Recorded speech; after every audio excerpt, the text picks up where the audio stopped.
confiar, é você guardar aquilo de mais precioso que o Senhor te deu. É você estar aqui congregando, mesmo que as circunstâncias dizem para você não vir, mesmo que as circunstâncias na sua casa estejam tão desagradáveis e nada está contribuindo para que você deixe tudo para lá e venha até aqui servir ao Senhor.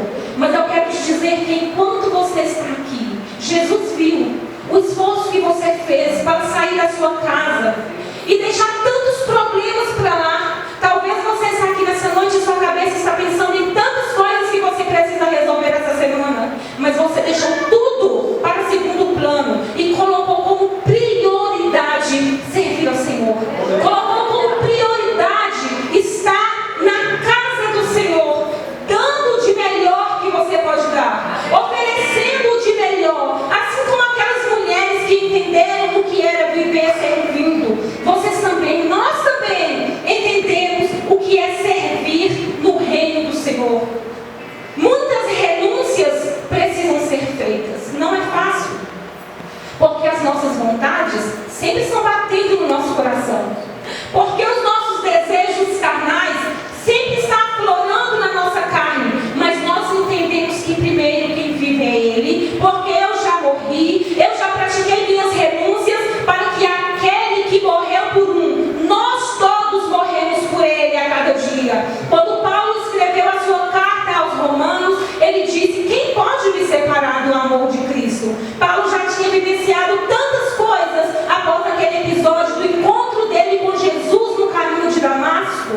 Quando Paulo passou de perseguidor a perseguido e ele começou a servir o reino, sua família achou que ele estivesse ficando louco.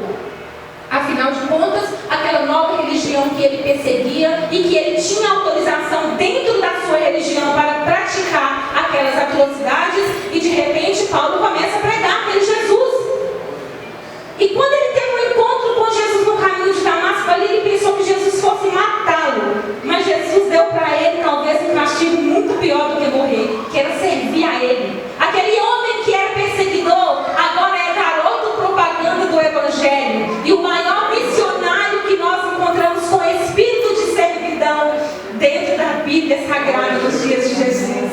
Aquele homem que enfrentou desafios, que foi desprezado pela sua família, que precisou construir tendas. Quando Pedro e João ficam sabendo lá de Jerusalém que nas imediações à beira-mar tem um homem que está pregando, Pedro sai de Jerusalém, chama João e vai lá ver o que está acontecendo. E eles se deparam com um homem muito inteligente, um homem poliglota, eloquente, que tinha uma boa palavra, que falava para os grandes. E os discípulos eram homens simples, pescadores, a maioria analfabetos. A maioria dos evangelhos foram ditadas porque eles não tinham escritas, a não ser Apocalipse, que veio bem depois e que João já estava alfabetizado, escreveu com suas próprias mãos.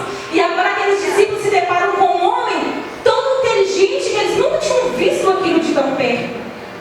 E quando eles viram que era Saulo, o perseguidor que estava ali servindo junto com eles, é claro que eles não iriam acreditar.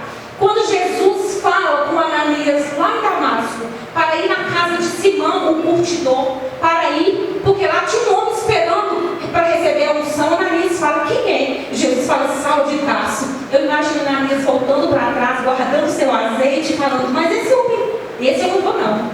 Esse eu não vou, ele não é o perseguidor, ele não é o assassino. E Jesus disse para ele: para você ele pode ser, Ananias, mas para mim ele é um vaso de barro, um vaso que tem muito valor, e quem vai servir e ser muito útil no meu reino. Pedro fica sabendo disso com João, vai assisti-lo e fala com ele: Paulo, você precisa ficar quietinho aqui até a poeira baixar, porque se Roma descobre que você agora serve no mesmo reino que nós estamos fritos, nós vamos morrer hoje.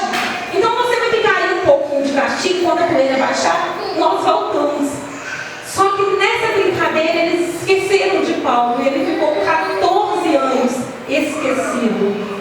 E ele ficou construindo tendas durante todo esse tempo, até esperar o seu tempo de chamado, quando Deus revelou lá na igreja de Jerusalém que era para separar para a sua obra Paulo e Barnabé, os quais foram enviados para a igreja de Antioquia para servir naquele lugar. E eles foram enviados, um como administrador administrador, outro como pregador, que ninguém sabia falar tão bem quanto Paulo. E serviram, e foram úteis no reino do Senhor. Porque é isso que o amor de Cristo faz. Quando Paulo sai da Antioquia, Paulo é levado pelo Espírito Santo como missionário, ele vai implantando igreja, e ele implanta essa igreja em Corinto. Nós lemos a segunda carta que ele escreveu. Essa segunda carta que ele escreveu para a igreja foi 9 meses depois que ele tinha escrito a primeira carta, e ele está dizendo do amor de Jesus para aquela igreja, porque era uma igreja que dava muito trabalho.